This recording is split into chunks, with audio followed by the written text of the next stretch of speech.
ज्ञानेश्वरी पठण अध्याय 8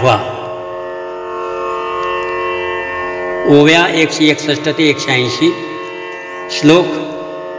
20 ते 22 पुढती देहाची चौपाहरी फिटे आणि आकार समुद्र आटे पाठी तैसाची मगस पहाटे भरो लागे शारदीयेचे प्रवेशी अभ्रेजिरती आकाशी मग ग्रीष्मांती जैशी निगती पुढती तैशी ब्रह्मदिनाची यादी हे भूतसृष्टीची मांदी मिळे जव सहस्रावधी निमित्त पुरे पाठी रात्रीचा सुरू होये आणि विश्व व्यक्ती लया जाये तोही युग सहस्र मोठका पाये आणि तैसे रचे हे सांगावया काय उपपत्ती जे जगाचा प्रलयो आणि संभूती ये ब्रह्मभुवनीची या होती अहोरात्र माझी कैसे थोरवेचे मान पाहे पा जो सृष्टी बीजाचा साठोपा परिपुनरावृत्तीची या मापा शिगजाला एरवी त्रैलोक्य हे धनुर्धरा तिये गावीचा गा पसारा तो आदि नवोदय एक सरा मांडतू असे पाठी रात्रीचा समूह पावे आणि अपैसाची सांडवे मनवी जे तेची तेत स्वभावे साम्यसी ये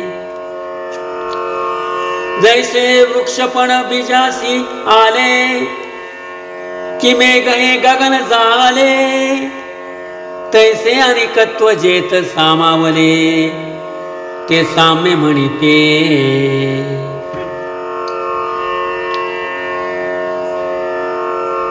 परस्तस्मास्तु भावन्य व्यक्तो व्यक्त्वा सनातना यशः सर्वेषु भूतेषु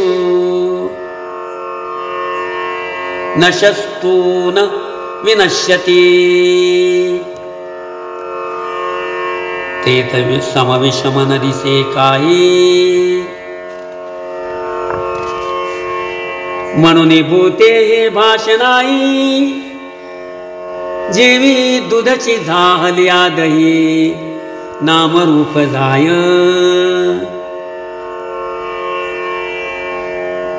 तेवी आकार लोक पसरिसे जगाचे जगपण भ्रंशे परिजेते जागले ते जैसे तैसेची आसे तैतया नाव सहजा व्यक्त आणि आकार वेली तेची व्यक्त हे एकत्व एक सूचित एरवी दोन्ही नाही जैसे आटलिया रूपे आटले पण ते खोटी मणिपे पुढती तो घनाकारू आरपे जे वेळी अलंकार होती ही दोही जैशी ओणी एक साक्षीभूत स्वर्णी तैसी व्यक्त व्यक्त अव्यक्ताची कडसणी वस्तूच्या ठाई ते तरी व्यक्त ना अव्यक्त नित्य ना नामवंत नाशवंत या दोही भावातीत अनादिसिद्ध जे विश्वची होऊनी असे परिविश्व पण नासिले निन नासे अक्षरे पुसिले आणि न पुसे अर्थ जैसा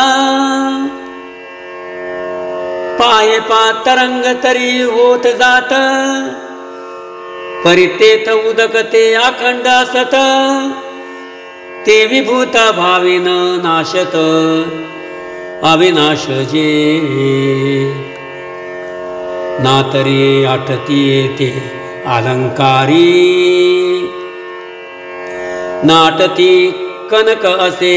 जयापरी ते विमरतीये जीवाकारी अमर जे आहे अव्यक्तोक्षर इत्युक्त तमाहु परमां गतिं यं प्राप्य न निवर्तन्ते तद्धाम परमं मम पुरुषस्य परपार्थ भक्त्या लभ्यस्तवन्यया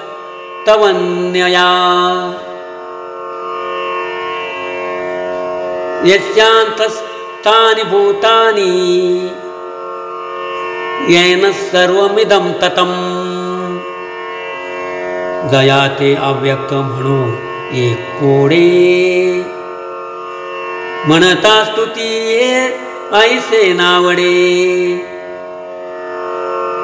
जे मना बुद्धी न सापडे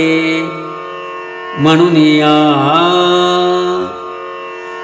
आणि आकार आलिया जयाचे निराकारपण न वचे आकार लोप न विसचे नित्यतागा राम कृष्ण हरी।